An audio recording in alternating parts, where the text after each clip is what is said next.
Sering dijumpai beberapa kasus yang terjadi di malam pergantian tahun baru yang diisi dengan hegemoni pemuasan kama, menimbulkan konflik dan permasalahan. Om Swastiastu. Berjumpa kembali di Weda Wida Channel, tayangan yang berfokus pada pendidikan, kreativitas, inovasi, budaya, dan tradisi yang bernapaskan agama Hindu. Jangan lupa tekan subscribe, like, dan nyalakan loncengnya. Sekarang sudah memasuki bulan Desember. Di penghujung tahun, pastinya banyak hal yang menjadi perenungan kita bersama di penghujung tahun. Utamanya adalah bagaimana kita mampu mempersiapkan diri dan juga menata harapan di tahun baru ke depan agar kehidupan kita menjadi lebih baik lagi.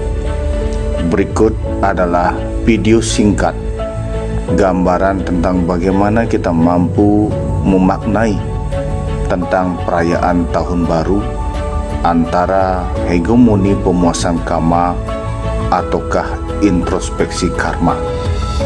Untuk lebih jelasnya kita simak video berikut ini. Seorang filosofi Hindu yaitu Swami Vivekananda menyatakan bahwa suatu roh yang sudah terpengaruh oleh sifat keduniawian, maka mereka terikat oleh urusan-urusan keduniawian. Karena itu mereka takut menghadapi ajal. Inilah pandangan tentang hakikat hidup manusia yang semestinya mampu melepaskan roh atau jiwa dari pengaruh duniawi. Bila manusia masih terikat dengan pemuasan nafsu dan segala kenikmatan duniawi, maka memunculkan ketakutan-ketakutan yang melahirkan penderitaan. Dalam kehidupan manusia selalu terjadi pergulatan yang luar biasa antara pemenuhan keinginan atau kama ataupun pengendalian dari keinginan atau kama itu sendiri. Pergulatan ini sebagai bentuk penyadaran dan pemurnian roh atau jiwa menuju kesempurnaan. Pergulatan ini membentuk keseimbangan yang harmonis bila terjadi kesadaran untuk mampu mengendalikannya. Masyarakat Bali memiliki konsep Rwe Binede sebagai bentuk keseimbangan dalam hidup untuk mewujudkan harmonisasi. Konsep ini terus berkembang dalam setiap sendi-sendi kehidupan masyarakatnya. Dalam momen perayaan tahun baru, pergulatan konsep ini dapat terlihat dari bagaimana cara masyarakat Bali dalam merayakan pergantian tahun. Apakah dalam perayaan tahun baru masyarakat Bali hanya mengedepankan hegemoni pemuasan kama atau keinginan, ataukah menjadi momen perayaan tahun baru sebagai introspeksi karma atau perbuatan? Disinilah terlihat bagaimana bentuk kesadaran dan harapan yang ingin dicapai dalam setiap pergantian tahun. Masyarakat Hindu di Bali mengalami dua momen perayaan pergantian tahun, yaitu dalam tahun baru secara Masehi dan tahun baru Saka atau sering disebut dengan perayaan Nyepi. Kedua perayaan tahun baru ini memiliki makna yang penting dalam kehidupan masyarakat Hindu di Bali. Di satu sisi, masyarakat Hindu Bali juga mulai terbiasa melaksanakan kedua pergantian tahun baru tersebut secara meriah. Di sisi lain, banyak aktivitas atau kegiatan dan perayaan yang dilakukan dalam bentuk euforia dan pesta yang meriah.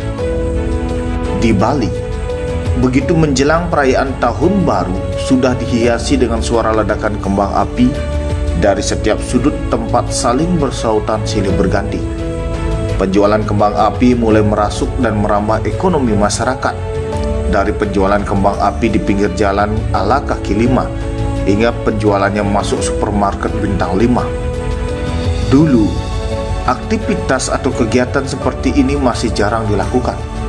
Anak-anak Bali, baik itu muda-mudi, biasanya dalam perayaan tahun baru Saka atau Nyepi membuat lom-loman atau alat yang mampu mengeluarkan ledakan secara tradisional yang terbuat dari batang bambu yang dilubangi. Tetapi sekarang, aktivitas tersebut mulai ditinggalkan semenjak beredar secara leluasa penjualan kembang api dengan daya ledak yang mampu membuat jantung berdetak kencang dan memekakkan telinga. Dari pelosok desa hingga daerah perkotaan, kembang api sudah gampang dijumpai. Inilah fenomena sekarang yang sering ditemukan dalam setiap momen perayaan tahun baru, baik itu perayaan tahun baru Masehi maupun perayaan tahun baru Saka atau Nyepi.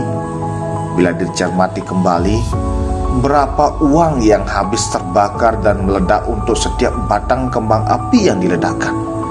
Ataukah uang tersebut tidak bisa diterjemahkan atau ditabung untuk kebutuhan di tahun yang akan datang? Bagi masyarakat yang terbiasa dengan gaya hidup untuk menikmati kepuasan duniawi, maka momen tahun baru dijadikan sebagai momen pemuasan kama atau keinginan. Perayaan tahun baru dijadikan sebagai ajang hura-hura dan pesta sebagai bentuk sukacita untuk menyongsong pergantian tahun. Kegiatan yang dilakukan pastinya mengedepankan pemuasan kama dengan pesta yang meriah, ditambah pesta miras, narkoba, bahkan pesta seks yang mampu memberikan kepuasan nafsu duniawi. Dampak yang bisa ditimbulkan bila sudah tidak terkontrol adalah kehancuran dan penderitaan. Bila hegemoni pemuasan kama atau keinginan yang selalu dikedepankan dalam perayaan tahun baru, maka manusia hanya mengisi kenikmatan duniawi yang bersifat sementara. Belum lagi dampak negatif yang ditimbulkan bila pemuasan kama telah diambang batas, maka dapat menimbulkan perilaku-perilaku negatif dalam bentuk kekerasan. Sering dijumpai beberapa kasus yang terjadi di malam pergantian tahun baru yang diisi dengan hegemoni pemuasan kama, menimbulkan konflik dan permasalahan. Sebagai contoh, dilakukannya pesta minuman keras oleh sekelompok pemuda di pinggir jalan dan membunyikan musik dengan kerasnya, maka masyarakat yang ada di sekitarnya merasa tidak nyaman dan bisa menimbulkan konflik horizontal. Belum lagi pengaruh minuman keras atau narkoba dari pesta yang dilakukan sehingga menyebabkan pikiran manusia tidak terkontrol dan menimbulkan permasalahan. Inilah sesungguhnya dampak yang ditimbulkan bila masyarakat hanya mengedepankan pemuasan kama. Di samping itu, kenikmatan duniawi telah menggelapkan pikiran, sehingga kesadaran yang ingin dicari semakin jauh. Manusia yang larut dalam hegemoni pemuasan kama akan mabuk dalam kesenangan semu dan muncul ketakutan untuk kehilangan, serta ingin selalu menikmati keduniawian yang menuntun pada penderitaan. Bagi masyarakat yang menyadari hakikat tentang tujuannya hidup ke dunia, akan selalu menjadikan momen-momen penting sebagai wahana untuk mengevaluasi dan menyusun strategi baru dalam menyongsong pergantian waktu. Bahkan banyak dari mereka melaksanakan perenungan dalam bentuk introspeksi dalam upaya menyadarkan kembali hakikat jiwa atau roh dalam diri. Introspeksi tersebut sebagai evaluasi diri dari segala keterbatasan, kekurangan, dan kekeliruan yang telah dilakukan, sehingga ke depan semua itu tidak terulangi lagi. Begitu juga dilakukan ungkapan syukur kepada Tuhan atas segala berkah dan anugerahnya di tahun yang lalu, dan di tahun baru ini diharapkan beliau selalu menebarkan kasih sayangnya dan segala rahmat maupun anugerahnya.